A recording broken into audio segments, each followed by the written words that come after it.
अस्सलाम वालेकुम जी। Welcome to my YouTube channel. उम्मीद करती हूँ आप सब खैरियत से होंगे। अल्हम्दुलिल्लाह मैं भी बिल्कुल ठीक हूँ। वीडियो पर आगे हैं तो वीडियो को आपने कंप्लीट वॉच करना है, वीडियो के एंड तक मेरा साथ देना है और वीडियो में आपको कोई भी पॉइंट अच्छा लगे तो आपने मेरी वीडियो को लाइक और शेयर लाजमी करना है और मेरे चैनल को सब्सक्राइब भी करना है। मेरे चैनल को आपकी सपोर्ट की बहुत ज़्यादा ज़रूरत है। यहाँ पर ईद में एक दिन बाकी था तो मुझे तो ये था कि 29 ही रोज़े बनेंगे तो मैं अपना सूट स्टिच नहीं कर पाऊंगी, लेकिन यह है कि अल्लाह का शुक्र है, शुक्र अल्हम्दुलिल्लाह के 30 रोज़े बन गए और उस वजह से फिर मुझे एक दिन मिल गया कि मैं अपना सूट जो है वो रिलैक्स होकर आराम से सिलाई कर लूँ।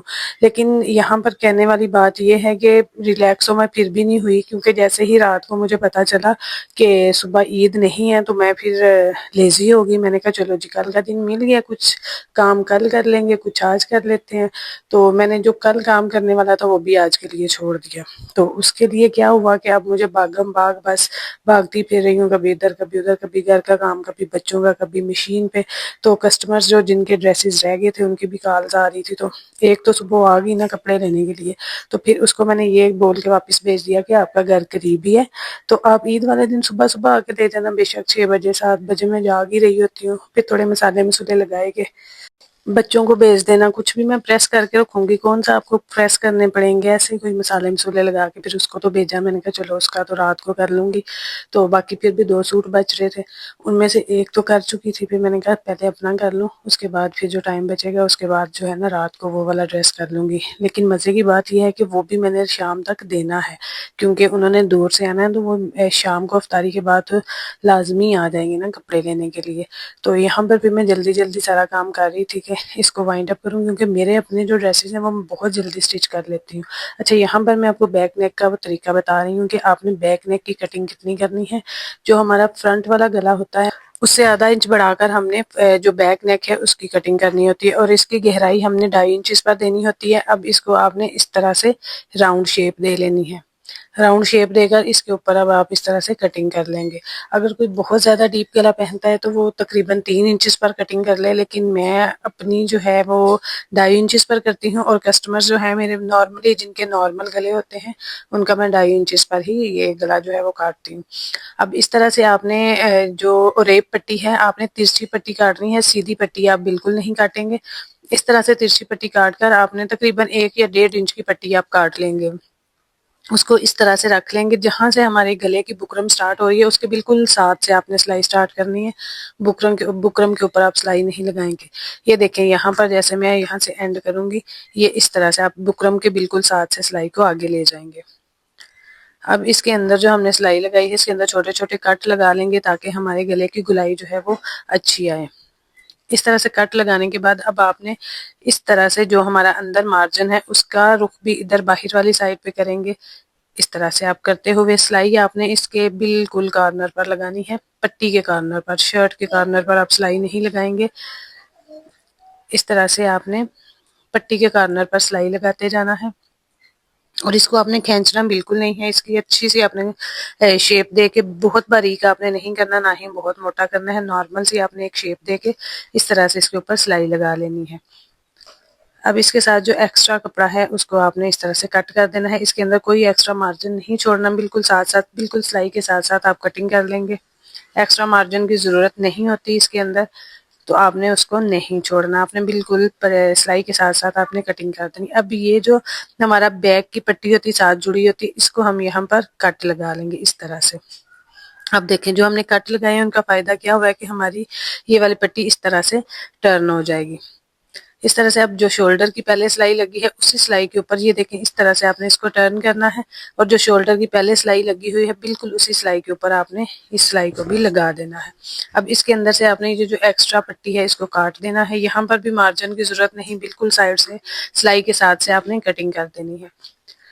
अब आप देख लेंगे कितनी अच्छी इसकी नीटनेस आई है, ना ही कोई एक्स्ट्रा फैब्रिक है ना ही कोई एक्स्ट्रा मार्जिन यहाँ से नजर आ रहा है। अब इसके ऊपर बिल्कुल कॉर्नर पर आप सिलाई लगाते जाएंगे, आपने खींचना नहीं है, बिल्कुल इसको एडजस्ट करते हुए सिलाई लगाते जाएंगे। इस यहाँ से आप देखेंगे कोई एक्स्ट्रा मार्जिन नहीं है। तो नीटनेस चेक कर लें आप, जो हमारी शोल्डर लाइन पर आएगी। इस तरह से आपने इसके धागे से आगे कट कर लेने हैं। अब आप इसको प्रेस करेंगे तो आपको फिर इसकी फाइनल लुक जो है वो ज्यादा अच्छी लगेगी। अब इसके बाद जो है वो मैं इसकी शर्ट की जो मेरे पास बॉर्डर है वो अटैच कर लूँगी शर्ट का। क्योंकि मेरे पास शर्ट की लेंथ कम बन रही थी तो मैंने जो है फ्रंट पे इस बॉर्डर को अटैच कर लिया। और बैक का जो पल्ला था वो मैंने थोड़ा लंबा काट लिया। अब इनकी जो नीचे फोल्डिंग है उसके लिए मेरे पास कपड़ा नहीं था, तो उसके लिए मैं क्या करूँगी वो भी मैं आपके साथ शेयर करती हूँ। उससे पहले हम इस बॉर्डर को फ्रंट साइड पर अटैच कर लेते हैं, क्योंकि आजकल बॉर्डर इतना ही देते हैं कि जो सिर्फ ना फ्रंट पल्ले पे लगता है, बैक के लिए नहीं होता। अब इस तरह से मैंने 2 पट्टियाँ काट ली। एक पट्टी को इस तरह मैं इस पैच के ऊपर रखते हुए आधे इंच का मार्जिन छोड़ते हुए सिलाई लगा लूँगी।